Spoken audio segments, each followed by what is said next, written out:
नमस्कार दोस्तों, आप सभी का स्वागत है जीके संसार पे। आज हम सब इस वीडियो के अंतर्गत भारत के उच्च न्यायालय से संबंधित इंपॉर्टेंट फैक्ट्स को डिस्कस करेंगे, जो कि आपके लिए काफ़ी इंपॉर्टेंट होगा। तो इस वीडियो को एंड देखिएगा। और इस वीडियो के अंतर्गत जो हम कवर करने वाले हैं वो करने वाले हैं जिन उच्च न्यायालय के अधिकार क्षेत्र एक से अधिक राज्य आते हैं और केंद्र शासित प्रदेश आते हैं, उन उच्च न्यायालय के बारे में, उच्च न्यायालय और उनके न्यायपीठ के बारे में। साथ ही साथ इस वीडियो में हम कवर करेंगे उच्च न्यायालय जिनके प्रधान पीठ राज्यों की राजधानी में स्थित नहीं है, क्योंकि हम जनरली जानते हैं कि जो उच्च न्यायालय है यानी कि हाई कोर्ट है वो राज्य के मुख्यालय यानी कि राजधानी में होती है, लेकिन वैसे भी उच्च न्यायालय है जो कि राजधानी में स्थित नहीं है, उनकी लिस्ट को देखेंगे। साथ ही साथ केंद्र शासित प्रदेश व उनके उच्च न्यायालय के बारे में बात करेंगे और याद रखने वाले कुछ महत्वपूर्ण तथ्य हैं उसको भी इस वीडियो के अंतर्गत कवर किया जाएगा। तो आप इस वीडियो को एंड देखिएगा और अगर हमारे चैनल में पहली बार आ रहा है तो चैनल को सब्सक्राइब कर बेल आइकन को प्रेस कर लीजिएगा, जिससे कि आपको सभी वीडियो का नोटिफिकेशन जो है टाइम टू टाइम मिलता रहे। चलिए हम सेशन को स्टार्ट करते हैं और सबसे पहले हम बात करते हैं उन उच्च न्यायालय के बारे में जिनके अधिकार क्षेत्र एक से अधिक राज्य या केंद्र शासित प्रदेश के अंतर्गत आता है।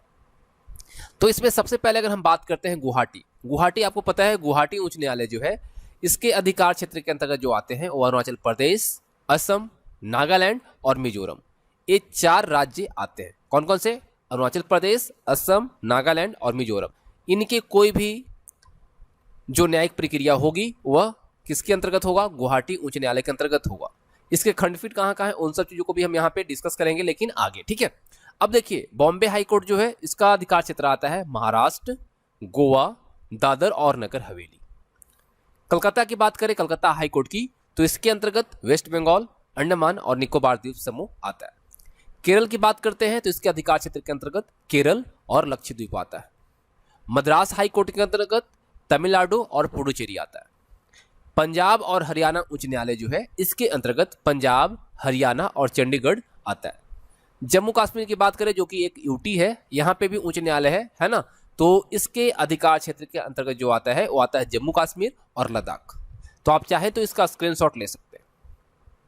अगला जो सूची आता है वो आता है उच्च न्यायालय और उनके न्यायपीठ। कौन सा उच्च न्यायालय है और उसका न्यायपीठ कहाँ पे है, यानी खंडपीठ कहाँ पे है। तो देखिए सबसे पहले हम बात करते हैं इलाहाबाद उच्च न्यायालय का। तो इसका न्यायपीठ जो है यानी खंडपीठ जो है वो लखनऊ में भी है, बेंच जो कहते हैं, है ना, इसका लखनऊ में भी है। बॉम्बे उच्च न्यायालय का नागपुर में है, पणजी में है और औरंगाबाद में। क्योंकि देखिए पॉसिबल नहीं है एक जगह से सभी जगह आसानी से करना, तो लोगों की रीच पहुंचाने के लिए, रीच इजिली हो जाए, लोगों का आसानी से उनका काम हो जाए, इसलिए इसके न्यायपीठ हैं नागपुर में है, पणजी में है और औरंगाबाद में। ठीक है, कलकत्ता उच्च न्यायालय की बात करें तो पोर्ट ब्लेयर में इसका न्यायपीठ है। गुवाहाटी उच्च न्यायालय कोहिमा, आइजोल और ईटानगर, यहाँ पे इसकी खंडपीठ है, न्यायपीठ है। मध्य प्रदेश उच्च न्यायालय, इसका जो न्यायपीठ है ग्वालियर में है और इंदौर में है। मद्रास उच्च न्यायालय की बात करें तो इसका न्यायपीठ है मदुरई में। राजस्थान उच्च न्यायालय की अगर हम बात करते हैं तो इसका जो न्यायपीठ है वो जयपुर में। देखिए आप लोगों को पता है कि राजस्थान उच्च न्यायालय जयपुर, लेकिन जयपुर में नहीं है, लेकिन इसका न्यायपीठ है। मुख्य उच्च न्यायालय कहाँ पे है उसको हम आगे इसमें डिस्कस करेंगे। अब देखिए हम बात करने वाले हैं उन उच्च न्यायालय के बारे में जिसके प्रधान पीठ राज्यों की राजधानी में स्थित नहीं है। हम लोगों ने देखा कि प्रधान पीठ कहाँ पे है, न्यायपीठ उसका कहाँ पे है, लेकिन अब इसमें देखेंगे कि वैसे उच्च न्यायालय, वैसे हाईकोर्ट जिसका हेड क्वार्टर कह ले या प्रधान पीठ कह ले, जो कि कैपिटल में स्थित नहीं है। आपको पता है छत्तीसगढ़ का कैपिटल जो है नया रायपुर यानी अटल नगर है, लेकिन इसका जो छत्तीसगढ़ का जो उच्च न्यायालय है यानी प्रधान पीठ जो है वो बिलासपुर में है। ठीक है, गुजरात की बात करें तो गुजरात का कैपिटल गांधीनगर है, लेकिन उच्च न्यायालय कहाँ है? अहमदाबाद है।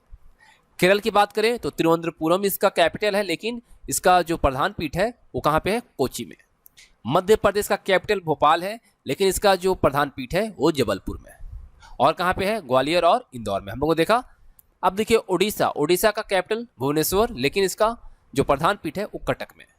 राजस्थान कैपिटल है जयपुर, लेकिन जयपुर में इसका क्या है? न्यायपीठ है, लेकिन इसका जो प्रधान पीठ है वो है जोधपुर में। ठीक है, उत्तराखंड की बात करें तो कैपिटल कहाँ पे है? देहरादून, लेकिन इसका प्रधान पीठ जो है नैनीताल में। उत्तर प्रदेश कैपिटल लखनऊ है, लेकिन इसका प्रधान पीठ कहाँ है? इलाहाबाद है, जो कि प्रयाग के तौर पे भी जाना जाता है ना। तो आपको मैं बताऊं कि कि यहाँ पे वैसे उच्च न्यायालय के बारे में हम लोगों ने देखा जिसका प्रधान पीठ राज्यों की राजधानी में स्थित नहीं है। इनके अलावे जितने भी उच्च न्यायालय है उन सभी का जो प्रधान पीठ है वह राज्य की राजधानी में स्थित है। अब इस सूची में हम देखेंगे केंद्र शासित प्रदेश व उनके उच्च न्यायालय, कौन से केंद्र शासित प्रदेश है और उनके कौन से उच्च न्यायालय। अंडमान और निकोबार द्वीप समूह, इसके अंतर्गत जो उच्च न्यायालय आएगा वो आएगा कलकत्ता उच्च न्यायालय।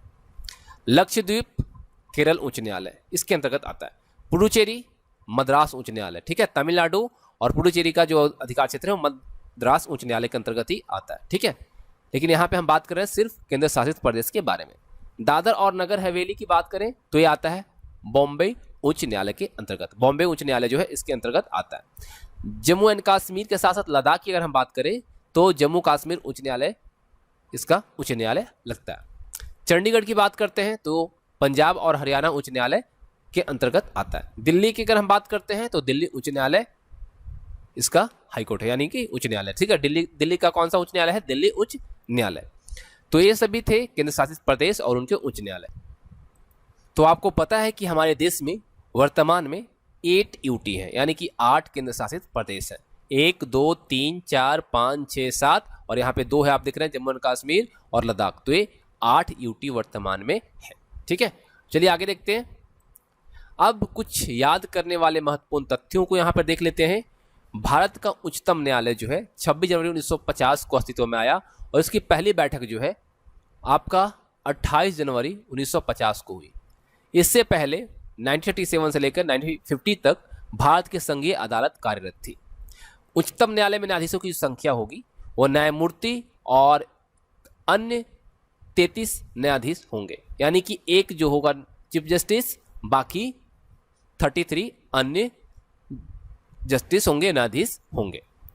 भारत के उच्चतम न्यायालय के न्यायाधीश जो होंगे उनका 65 वर्ष तक की अधिकतम आयु तक वह पद धारण कर सकते हैं, यानी कि अधिकतम उम्र जो है उनकी वह 65 ईयर्स है। और भारत में उच्च न्यायालय, देखिए ये उच्चतम था यानी कि सुप्रीम कोर्ट की बात हो रही थी, लेकिन यहाँ पे उच्च न्यायालय की बात हो रही है। तो कुल संख्या कितनी है? 25। याद रखिएगा हमारे देश में भी हाई कोर्ट की संख्या जो है वह 25 है। 3 उच्च न्यायालय का उद्घाटन जो हुआ है वो राज्यों की राजधानी में हुआ है। तो मेघालय और मणिपुर उच्च न्यायालय 25 मार्च 2013 को, और त्रिपुरा उच्च न्यायालय 26 मार्च 2013 को, और आंध्र प्रदेश उच्च न्यायालय 1 जनवरी 2019 को अमरावती में स्थापित हुई है, ठीक है। तेलंगाना का हैदराबाद हो गया, उसके बाद आंध्र प्रदेश ने अपना जो हाई कोर्ट है उसको कहाँ स्थापित किया है? अमरावती में। भारत में सबसे पुराना उच्च न्यायालय की अगर हम बात करते हैं तो कलकत्ता उच्च न्यायालय है, और इसकी स्थापना 1 जुलाई 1862 को हुई थी। कब हुआ था? 1862 को, 1 जुलाई 1862 को। कलकत्ता, बम्बई तथा मद्रास उच्च न्यायालय की जो स्थापना है 1862 में एक राजज्ञा द्वारा हुई थी, ठीक है। और उच्च न्यायालय के न्यायाधीश के रूप में नियुक्त जो होते हैं उनके लिए अधिकतम आयु सीमा जो रखी गई है वह 62 वर्ष है, ठीक है। हाई कोर्ट का जस्टिस के लिए, न्यायाधीश के लिए जो नियुक्ति के लिए अधिकतम आयु सीमा रखी गई है वो 62 ईयर्स है। और देखिए बहुत इंपॉर्टेंट चीज़ है, इसको याद रखिएगा। आंध्र प्रदेश की अमरावती में देश का 25वां उच्च न्यायालय स्थापित किया गया है। हम लोगों ने अभी देखा कि हमारे देश में टोटल 25 हाई कोर्ट्स हैं। तो लेटेस्ट जो 25th हाई कोर्ट एस्टेब्लिश हुई, स्थापित हुआ, वो हुआ आपका अमरावती में, और ये आंध्र प्रदेश का कैपिटल है। तो इस तरह से जो इंपॉर्टेंट फैक्ट्स थे हाई कोर्ट से रिलेटेड हमने इस वीडियो में आपको दी है, और उम्मीद करता हूं आपको वीडियो पसंद आई होगी। तो लाइक और शेयर कीजिएगा, साथ ही साथ अगर चैनल पर पहली बार आ रहे हैं तो चैनल को सब्सक्राइब करके बेल आइकन को प्रेस कर लीजिएगा। Thanks for watching.